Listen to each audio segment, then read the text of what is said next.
أعوذ بالله من الشيطان اللعين الرجيم. بسم الله الرحمن الرحيم. الحمد لله رب العالمين. الصلاة والسلام على أشرف الأنبياء والمرسلين، خاتم النبيين، مدني المكي، طه ياسين، مزمل المدثر، رحمة للعالمين، شفيعنا إن شاء الله، محمد مصطفى أبي القاسم محمد. اللهم صل على محمد وآله الطيبين الطاهرين المعصومين، ولعنة الله على أعدائهم أجمعين من ليلنا هذا إلى قيام يوم الدين. آمين يا رب العالمين. أما بعد، فقد قال الله سبحانه وتعالى في القرآن المجيد وهو أصدق الصادقين، وقوله الحق بالحق. بسم الله الرحمن الرحيم. وبرا بوالديه ولم يكن جبارا عصيا. صلوات على محمد. اللهم صل على محمد. گزارش ہے کہ ایک بار سورہ الحمد اور 3 بار سورہ اخلاص کی تلاوت فرما کر خورشیدہ بیگم بنت اسد علی، ساجدہ خاتون بنت مختار احمد، کبیر حسن ابن رشید حسن اور جمع سال ابھی جن کی وفات ہوئی ہے، انتقال ہوا ہے، ذیشان حیدر ابن محسن علی مرحوم کے روح کو بخش دے۔ دیکھیں، انسان کا تعارف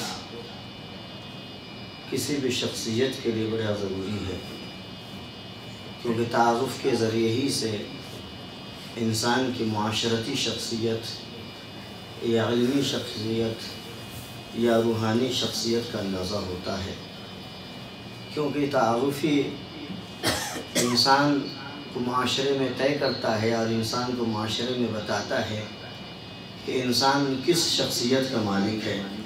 آیا وہ سماجی شخصیت تھا، آیا وہ معاشرتی شخصیت یا علمی شخصیت یا روحانی شخصیت تھا۔ یہ ایک تعارف کا فائدہ ہے۔ اور دوسرا مرحلہ ہے کہ جب انسان کسی ایسے شخص کا تعارف کرواتا ہے جو کئی صفات کا حامل ہو، اس وقت تعارف جو کرواتا ہے، تعارف کروانے والے کے ذوق کی طرف پلٹتا ہے کہ تعارف کروانے والا جس چیز کو پسند کرتا ہے اس شے کو عنوان بناتا ہے اور پھر اس کا تعارف کرواتا ہے۔ جیسے کہ انسان بیک وقت ڈاکٹر بھی ہو، شاعر بھی ہو، خطیب بھی ہو، ادیب بھی ہو، تو اب جب تعارف جو کروائے گا وہ اسی شے کو عنوان قرار دے گا جو اس کے نزدیک زیادہ محترم ہو اور جسی کو زیادہ پسند کرتا ہو۔ جیسے ایک شاعر اگر کسی کا تعارف کروائے گا تو تلاش کرے گا اس میں شاعر اور شعریت والی صفت ہے کہ نہیں۔ اسی طریقے سے خطیب جب کسی کا تعارف کروائے گا تو کہے گا یہ بہت بڑے خطیب ہے، اس کے بعد دوسرے ان کے ساتھ صفات کو گنائے گا۔ اب توجہ فرمائیں، میں نے کہا تعارف کروانے والے کی طرف چیزیں پلٹ کر جائیں گی، اس کے ذوق کی طرف پلٹ کے جائیں گی۔ آج وہ تعارف کروانے والا جس صفت کو محبوب رکھتا ہے اسی صفت سے اس کا تعارف کروائے گا۔ اللہ نے قرآن مجید میں جب ایک نبی کا تعارف کروایا ہے تو جناب یحییٰ کا جب تعارف کروایا ہے تو اللہ نے کہا میرا نبی وہ ہے جو اپنے والدین کا تعارف ہے۔ گویا اللہ کے نزدیک والدین کی اطاعت کرنا، والدین کی فرما برداری کرنا ایک نبی کے تعارف کا ذریعہ بنا دیا۔ توجہ فرما رہے ہیں۔ اس کا مطلب یہ ہوا کہ قرآن مجید میں اور اللہ نے چاہا ہے کہ انسان اپنے والدین کی اطاعت کرے، انسان اپنے والدین کی فرما برداری کرے۔ کیوں؟ وہ اس لیے کہ اللہ نے جب ایک نبی کا تعارف کروایا، اور نبی کی اگر تعریف دیکھیں گے تو نبی اپنے دور کا ہر عنوان سے مکمل ترین شخص ہوتا ہے، علم کے اعتبار سے، سخاوت کے اعتبار سے، کمال کے اعتبار سے، طہارت کے عنوان سے، ہر عنوان جو انسان کو مکمل اور کامل بناتا ہے وہ سارے صفات اس نبی کے اندر اکمل ترین موجود ہوتا ہے۔ تو یہ ایک تعارف کا ذریعہ ہوتا ہے جو اللہ نے اپنے نبی کو کروایا کہ وہ برم بے والدین۔ اور اگر قرآنی مزاج کو دیکھیں، قرآنی تناظر میں اگر والدین کی عظمت کو دیکھیں تو اللہ نے قرآن مجید میں والدین کی اطاعت اور والدین کی فرما برداری کے لیے بہت زیادہ تاکید فرمائی ہے۔ میں نے عرض کیا کہ اگر انسان والدین کی شخصیت کو اٹھا کر دیکھ لے تو اللہ نے جب اپنے بندوں پر ظاہر کرنا چاہا کہ میری محبت کیسی ہے تو والدین میں اپنی محبت ڈال دی۔ تبھی آپ روایات میں پڑھتے ہیں کہ ایک ماں کے اندر جو ممتا ہوتی ہے اس سے کئی گنا زیادہ اللہ کے اندر بندوں کی محبت ہے۔ گویا اللہ نے والدین کو اپنی محبت کا مظہر بنایا ہے۔ اسی طریقے سے اگر آپ قرآن کی اور آیتیں اٹھا کر دیکھ لیں تو اللہ نے والدین کے عنوان سے کس قدر انسان کو خبردار کیا ہے اور کس قدر انسان کو متوجہ فرمایا ہے کہ اللہ کے نبیوں کا کام کیا ہے۔ اگر آپ وظیفہ انبیاء اٹھا کر دیکھ لیں تو وظیفہ انبیاء میں یہی ملتا ہے کہ انبیاء کا کام یہ ہے کہ اللہ کی وحدانیت اور اللہ کے دین کی تبلیغ کرنا، اللہ کی شریعت کے نفاذ کے لیے، شریعت کے ابلاغ کے لیے، شریعت کے تبلیغ کے لیے دن رات کوشش کرنا، اور آدم سے لے کر جناب محمد مصطفیٰ تک یہی کوششیں ہوتی رہی۔ ہر نبی نے اپنے دور میں اپنی قوت کے اعتبار سے، اپنی قدرت کے اعتبار سے اس پیغام کو پہنچایا۔ تو یہ انبیاء کی ایک تاریخ ہے جو اللہ کی وحدانیت اور اللہ کے امور اور اللہ کے دین کو پہنچانے کے دن رات خرچ کر دیا۔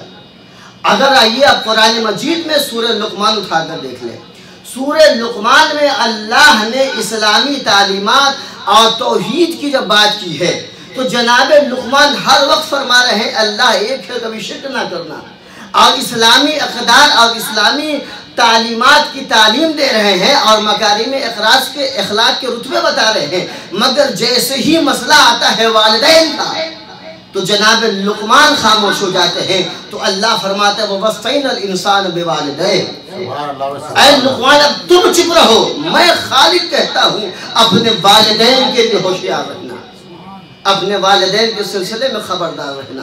تو قرآن نے ہمیں بتایا ہے کہ والدین کے سلسلے سے اللہ نے نبیوں کے ذمہ صرف نہیں چھوڑ دیا کہ والدین کے لیے وصیت کرو، والدین کی اطاعت اور والدین کی فرما برداری کے لیے آپ نصیحتیں کرو، بلکہ اللہ نے یہ ذمہ اپنے پاس رکھا ہے۔ اور قرآنی تعلیمات اٹھا کر دیکھ لیں تو اللہ نے بسا اوقات قرآن مجید میں جہاں پر اپنا تذکرہ کیا ہے وہیں پر والدین کا تذکرہ کیا ہے۔ اب والدین کے سامنے کیسے پیش آنا ہے، والدین کے سامنے کیسے کلام کرنا ہے، قرآن نے ہمیں طریقہ بتایا ہے، قرآن نے ہمیں سلیقہ بتایا ہے کہ والدین کے ساتھ انسان کیسے پیش آئے۔ میں نے عرض کیا وَخْفِضْ لَهُمَا جُنَاحَ الذُّلِّ مِنَ الرَّحْمَةِ، اس آیت کی تفسیر پر اگر آپ غور کریں اور اس تعبیر پر غور کریں تو اللہ نے اس آیت میں انسان کو والدین کے سامنے کیسے پیش آنا ہے اللہ نے اس کی تعلیم دی ہے۔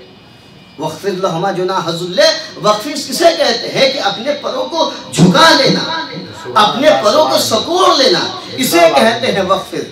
اور میں نے عرض کیا اگر آپ تعبیر پر غور کریں تو قرآن مجید نے کس قدر اللہ نے والدین کے سلسلے سے خبردار کیا ہے۔ کہا کہ جب اپنے والدین کے سامنے آؤ اپنے پروں کو، اپنے بازوؤں کو سکوڑ لو۔ آپ پرندہ کو دیکھتے ہیں جب یہ زمین سے اڑنا چاہتا ہے تو پرندہ اپنے پروں کو پھیلاتا ہے، اور جس قدر پرندہ اپنے پروں کو پھیلاتا ہے اسے بلندیاں نصیب ہوتی ہیں۔ لیکن بالعکس اگر یہی پرندہ زمین پر آنا چاہتا ہے تو یہ پرندہ دھیرے دھیرے اپنے پروں کو سکوڑتا ہو، اور جس قدر پر کو سکوڑے گا زمین پر آ کے بیٹھ جائے گا۔ اللہ یہی کہنا چاہتا ہے کہ جب تم والدین کے سامنے نہ رہو، جتنی ترقیاں کرو، ساری ترقیاں، سارے عہدے درجے، سارے بلندیاں، سارے کمال تم حاصل کرو، مگر جیسے ہی والدین کے سامنے وَخْفِضْ لَهُمَا جُنَاحَ الذُّلِّ، ان کے سامنے اپنے پروں کو سکوڑ دو۔ مطلب کیا ہوا کہ اگر آپ ڈاکٹر ہیں، اگر آپ انجینئر ہیں، اگر آپ بڑے عہدے پر فائز ہیں، ایک کسی پارٹی کے ضلع ادھیکش ہو گئے ہیں تو یہ نہ سمجھیے کہ ہم بہت بڑے ہو گئے ہیں۔ گویا کہ اگر اللہ نے آپ کو ایک منصب دیا ہے، اللہ نے آپ کو ایک رتبہ دیا ہے، لیکن والدین کے سامنے جب تمہیں آنا ہوگا تو ایک مطیع فرما بردار اولاد کو مان سے بیٹھنا پڑے گا، پھر اپنے منصب اپنے رتبے کو بھولنا پڑے گا، والدین کے سامنے موتی بندہ بن کے بیٹھ جانا ہوگا۔ یہ قرآن نے ہمیں تعلیمات دی ہے۔ آپ قرآن کی ہر تعبیرات، آپ قرآن کی تعلیمات پر غور فرمائیں۔ دیکھیں قرآن مجید میں کچھ چیزیں بعض احکام کی اہمیت کو ثابت کرنے کے لیے خدا نے بہت ساری چیزوں کو ایک ساتھ بیان کیا ہے۔ اور جو چیزیں قرآن مجید میں ایک ساتھ نظم کیا گیا ہے یا ایک ساتھ بیان کیا گیا ہے، اس کا مطلب یہ ہے کہ دونوں لازم و ملزوم ہیں۔ ایک کو ادا کرنا پڑے گا، ساتھ میں دوسرے کو بھی ادا کرنا پڑے گا۔ جیسے اقیموا الصلاۃ وآتوا الزکاۃ، تم نماز پڑھو اور زکوٰۃ دو، یعنی دو حکم ہیں اس میں۔ اس کا مطلب یہ نہیں ہے کہ ہم صرف اگر نماز پڑھتے رہیں، زکوٰۃ چھوڑ دیں تو اللہ ہماری نماز قبول کر لے گا۔ اس کا مطلب یہ ہوا کہ نماز کے ساتھ ساتھ ہمیں زکوٰۃ بھی ادا کرنا ہے۔ اس طریقے سے قرآن کے بہت ساری آیت ہیں۔ اگر اور آیت اٹھا کر دیکھ لیں گے تو قرآن مجید کی ایک آیت ہے، اطیعوا اللہ واطیعوا الرسول واولی الامر منکم، تمہیں اللہ کی اطاعت کرنی ہے، رسول کی اطاعت کرنی ہے اور اولی الامر کی اطاعت کرنی ہے۔ اس کا مطلب یہ ہوا کہ صرف اور صرف اللہ کی اطاعت کر کے انسان یہ نہ سمجھنے کہ انسان نے اللہ کے حکم کی تعمیل کر دی یا انسان نے اللہ کے حکم کو بجا لے، نہیں۔ جیسے انسان اللہ کی اطاعت کرتا ہے ویسے ہی چاہیے انسان کو رسول کی اطاعت کرے۔ اور جب رسول کی اطاعت کا حکم دیا گیا ہے تو ساتھ ساتھ اولی الامر کی بھی اطاعت واجب ہے۔ تو گویا کہ قرآن نے ہمیں یہ حکم دیا ہے کہ ہر حکم جو ایک دوسرے کے ساتھ بیان کیے جائے ان سب کو بجا لانا ضروری ہے۔ اور قرآن مجید کی آیات کو دیکھ لیں، اللہ نے جہاں کہیں بھی اپنی عبادت کا حکم دیا ہے، اپنی عبادت اور اپنی اطاعت کا حکم دیا ہے، وہیں پر والدین کے ساتھ حسن سلوک کا حکم دیا ہے۔ اسی طریقے سے اگر آپ انشکر لی ولوالدیک، تم میرا شکریہ ادا کرو، والدین کا شکریہ ادا کرو۔ اس کا مطلب کیا ہوا کہ انسان اگر صرف اللہ کا شکریہ ادا کر کے سمجھے کہ ہم نے سب کچھ ختم کر دیا، اپنے فرض کو انجام دے دیا، تو اسے خبردار رہنا چاہیے کہ صرف اور صرف والدین کا شکریہ ادا کر کے اللہ کا مکمل شکریہ ادا نہیں ہو سکتا جب تک کہ انسان والدین کا شکریہ ادا نہ کرے۔ یہاں پر توجہ فرمائیے کہ اللہ نے کہا نشکر لی، تم میرا شکریہ ادا کرو۔ شکریہ کا مطلب کیا ہوتا ہے؟ شکریہ کا مطلب یہ ہوتا ہے کہ نعمت انسان وصول کرتا ہے، اس کے مقابلے میں شکر للہ کہتا ہے۔ مگر شکریہ کا فائدہ کیا ہے؟ شکریہ کی تعریف کیا ہے؟ شکریہ کا فائدہ کیا ہے؟ تو قرآن کی آیت کہتی ہے لَإِن شَكَرْتُمْ لَأَزِيدَنَّكُمْ، اگر تم شکریہ ادا کرو گے تو ہم تمہاری نعمتوں میں اضافہ کر دیں گے۔ تو مطلب کیا ہے نعمتوں میں اضافہ کر دیں گے؟ نعمتوں میں اضافہ کا مطلب یہ نہیں کہ انسان آنکھ کا شکریہ ادا کرے تو 3 آنکھ ہو جائے گا، کان کا شکریہ ادا کرے تو کیا 3 کان ہو جائیں گے، ہاتھ کا شکریہ ادا کرے تو کیا 10 ہاتھ انسان اللہ عطا کر دے گا۔ ان نعمتوں میں شکریہ کے بعد اضافے کا مطلب کیا ہے اور اس شکریہ کا مطلب کیا ہے؟ امام حسن عسکری اسلام فرماتے ہیں شکر النعمہ، شکر النعمہ اجتناب المحارم، نعمت کا شکریہ یہ ہے کہ انسان گناہ سے اس نعمت کو بچا لے۔ مطلب کیا ہوا کہ اگر اللہ کی نعمتوں کو شمار کرنا چاہے تو ان تعدوا نعمت اللہ لا تحصوها، اللہ کی نعمتوں کا شکریہ ادا نہیں کر سکتا۔ لیکن عام طور پر جو ظاہر نعمات الہی ہے اگر انسان اس کا شکریہ ادا کرے، جیسے ہاتھ کے شکریہ کیسے ادا ہوگا؟ اس ہاتھ کو اجتناب محارم کرنا ہے، گناہ سے بچا لینا ہے، تو کیا اللہ اس ہاتھ کو 10 ہاتھ کر دے گا؟ کہا نہیں 10 ہاتھ نہیں کرے گا، بلکہ اللہ اس ہاتھوں میں اتنی قوت دے دے گا اگر یہ 2 انگلیاں در خیبر میں لگا دے گا تو خیبر کا دروازہ اکھڑائے گا۔ تو نعمتوں میں شکریہ ادا اللہ ایسا کرے گا، اس پہ قوت دے دے گا، اس میں اثر کر بھر دے گا۔ اگر انسان اپنے پورے وجود سے اللہ کا شکریہ ادا کرے تو اللہ اس کے وجود میں اتنا روب ڈال دے گا، حاکم وقت اگر اسے ذلیل کرنے کے لیے بلائے گا اور دربار میں داخل ہو جائے گا تو حاکم وقت بھی اس کے احترام کے لیے کھڑا ہو جائے گا۔ یہ ہے نعمتوں کا شکریہ۔ ان نعمتوں کا شکریہ یہ ہے کہ انسان اجتناب محارم کرے اور اچھے کاموں میں لگائے، یہ ہے اجتناب المحارم، نعمت کا شکریہ۔ لیکن آپ توجہ فرمائیں، قرآنی عنوان سے غور کریں تو قرآن نے کہا ہے فَعْبُدْ وَكُنْ مِنَ الشَّاكِرِينَ، تم میرا شکریہ، تم میری عبادت کرو، شاکر بندوں میں سے ہو جاؤ گے۔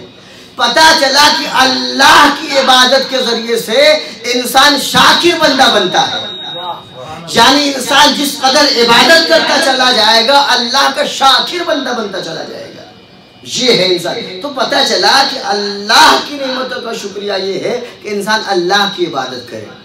تو ظاہر سے بات ہے جہاں اللہ کہنا ان اشکر لی ولوالدیک، تم میرا شکریہ ادا کرو پھر والدین کا شکریہ ادا کرو، تو والدین کا شکریہ ادا کیسے ہوگا؟ تو اللہ نے آواز دیا وَقَضَى رَبُّكَ أَلَّا تَعْبُدُوا إِلَّا إِيَّاهُ وَبِالْوَالِدَيْنِ إِحْسَانًا۔ میرا شکریہ یہ ہے کہ تم ہماری عبادت کرو، والدین کا شکریہ یہ ہے کہ والدین کی اطاعت کرو، والدین کی فرما برداری کرو، والدین کی بات پر اپنی بات بلند نہ کرو۔ وَلَا تَقُلْ لَهُمَا أُفٍّ وَقُلْ لَهُمَا قَوْلًا كَرِيمًا، ان کی آواز پر اپنی آواز بلند نہ کرو، ان کے لیے اف تک نہ کرو۔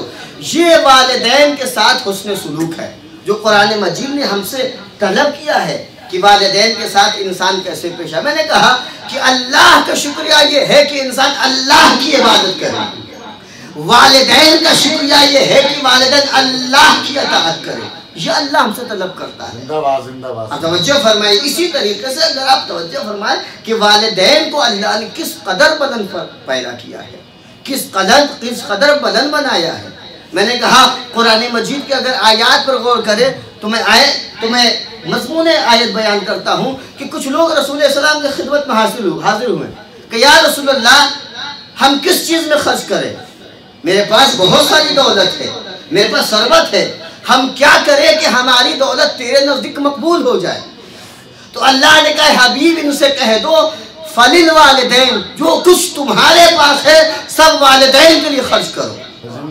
پتہ چلا انسان اگر اپنی دولت اللہ کے نزدیک مقبول کروانا چاہتا ہے تو جو کچھ اس کے پاس ہے والدین کے لیے حاضر کر دے، والدین کے لیے خرچ کرے۔ یہ اللہ ہم سے طلب کرتا ہے، قرآن مجید ہم سے طلب کرتا ہے۔ لیکن افسوس اگر ہم اور آپ چند پیسوں کے مالک ہو جائیں اور کچھ رتبے مل جائیں تو ہم والدین کو اتنی اہمیت نہیں دیتے ہیں۔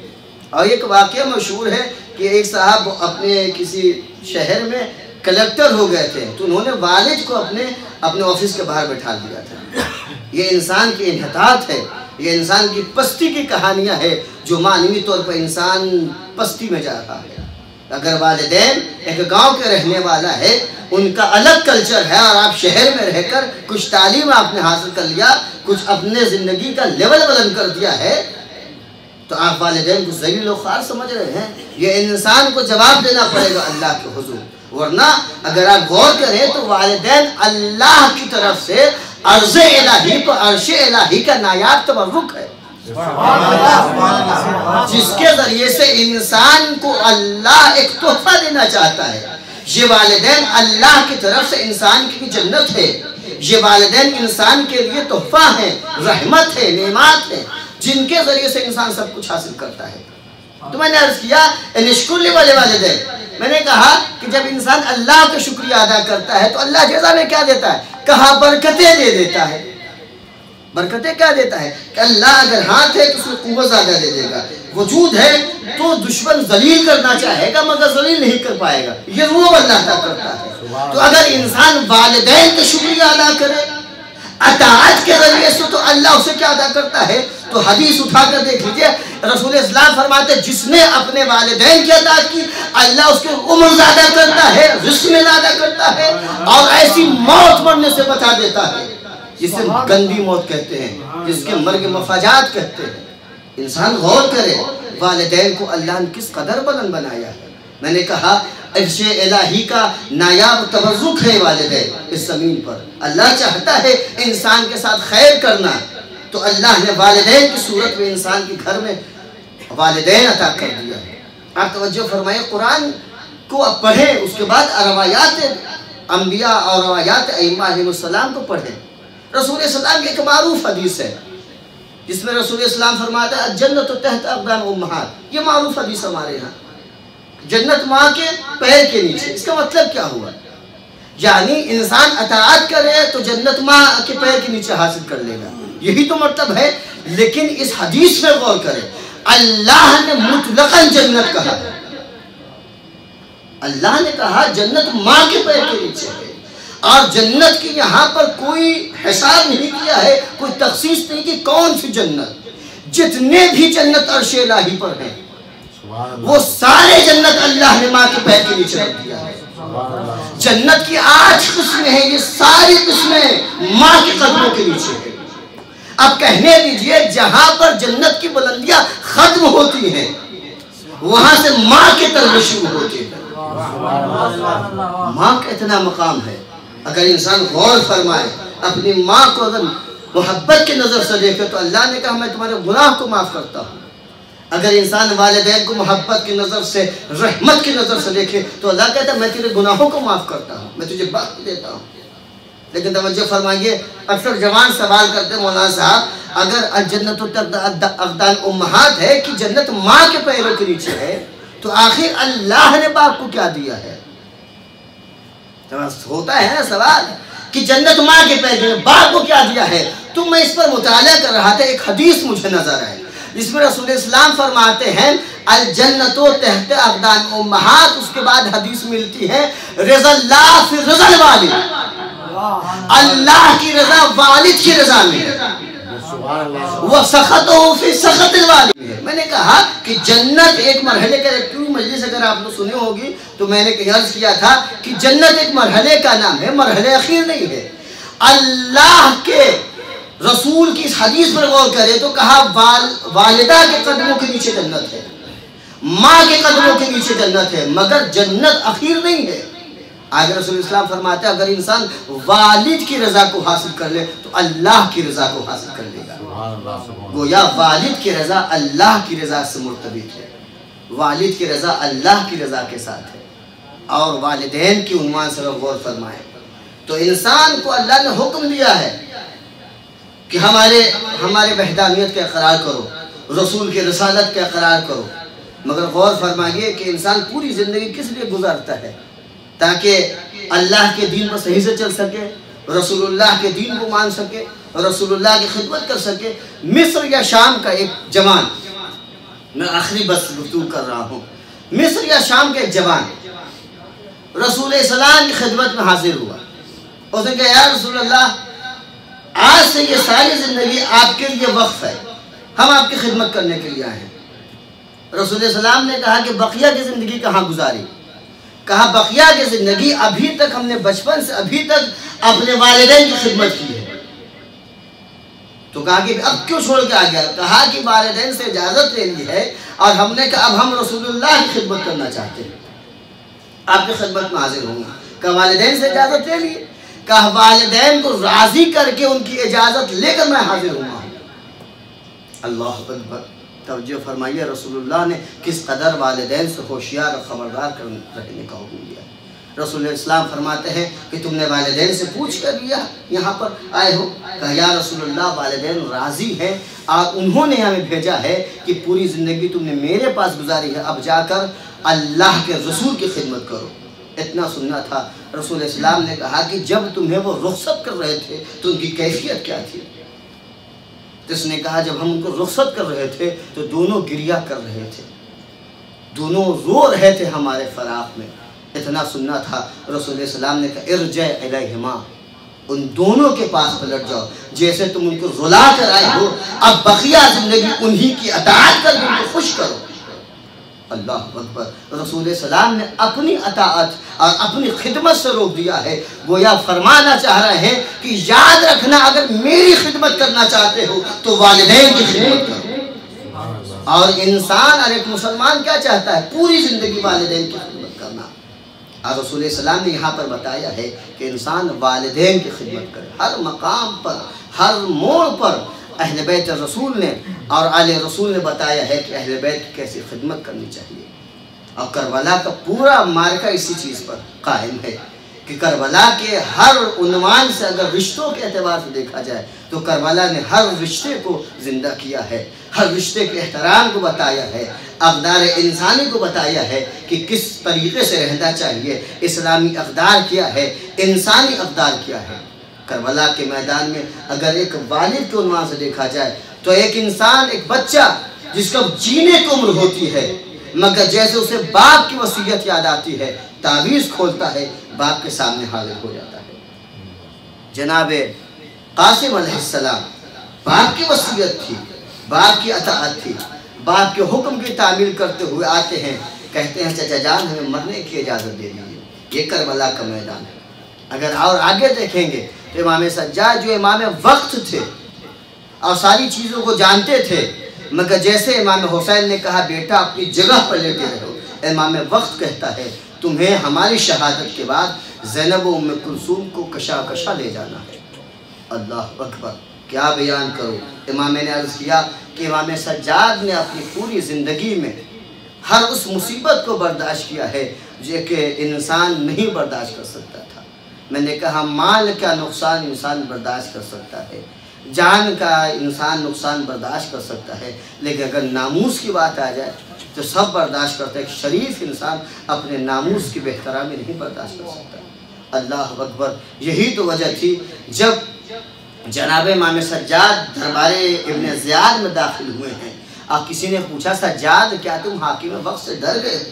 مجھے یاد ہے جب تمہارا چچا مسلم آیا تھا تو اس کا سر بلند تھا، اپنی آنکھوں سے آنکھیں ملا کر ابن زیاد سے گفتگو کر رہا تھا، مگر اے سجاد تمہیں کیا ہو گیا ہے؟ تمہاری آنکھیں جھکی ہوئی ہیں، تمہارا سر جھکا ہوا ہے، کہ ابن زیاد سے ڈر گئے؟ جناب سجاد نے کہا یہ سوال کرنے والے ذرا انصاف کر، جب ہمارے چچا آئے تھے تو ان کے ساتھ ماں بہنیں نہیں تھی، مگر سجاد اتنا غریب ہے جب سجاد دربار میں آیا ہے تو ماں بہنیں سر ننگے ہیں۔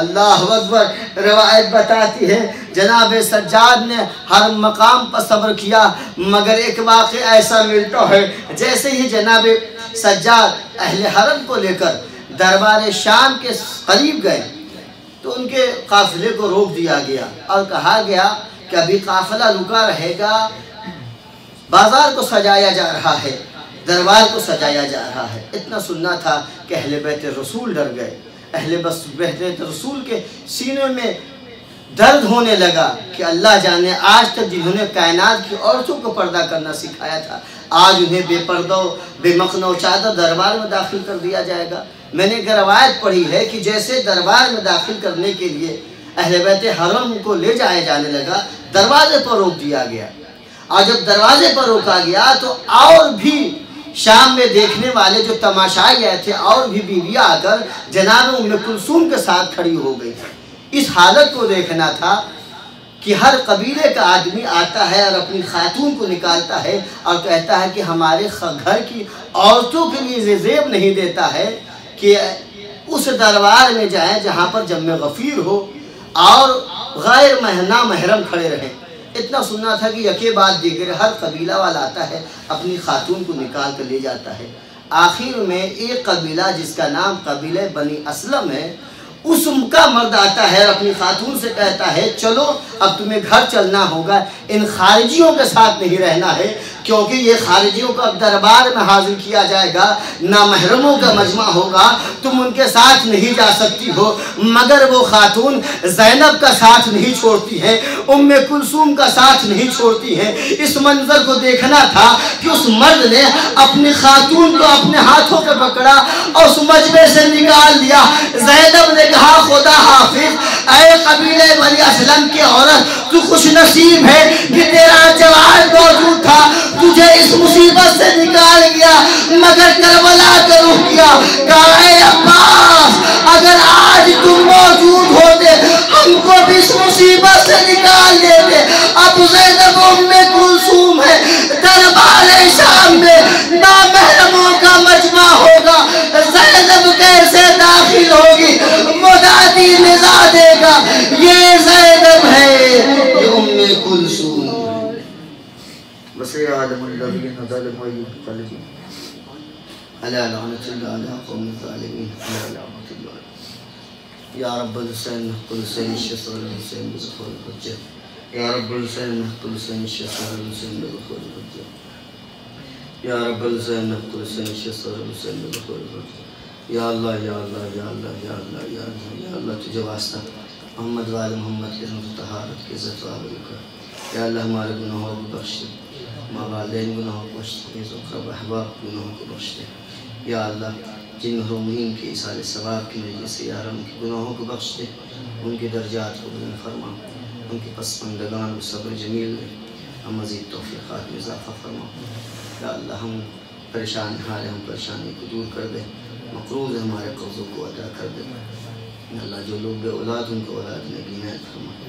یا اللہ پریشان ہو چکے ہیں، کوئی پرسان حال نہیں ہے، امام عصر ولی الآخر ظہور میں تعجیل فرما اور ہم کو ان کا امان صالح شمار فرما۔ تقبل منا انک سمیع گزارش ہے کہ باس الحمد عاطین مسعود اخلاق تلاوت فرما کر خورشیدہ بیگم بنت اسد علی، ساجدہ خاتون بنت مختار احمد، کبیر حسن ابن رشید حسن، ذیشان حیدر ابن محسن علی مرحوم کو بخش دے۔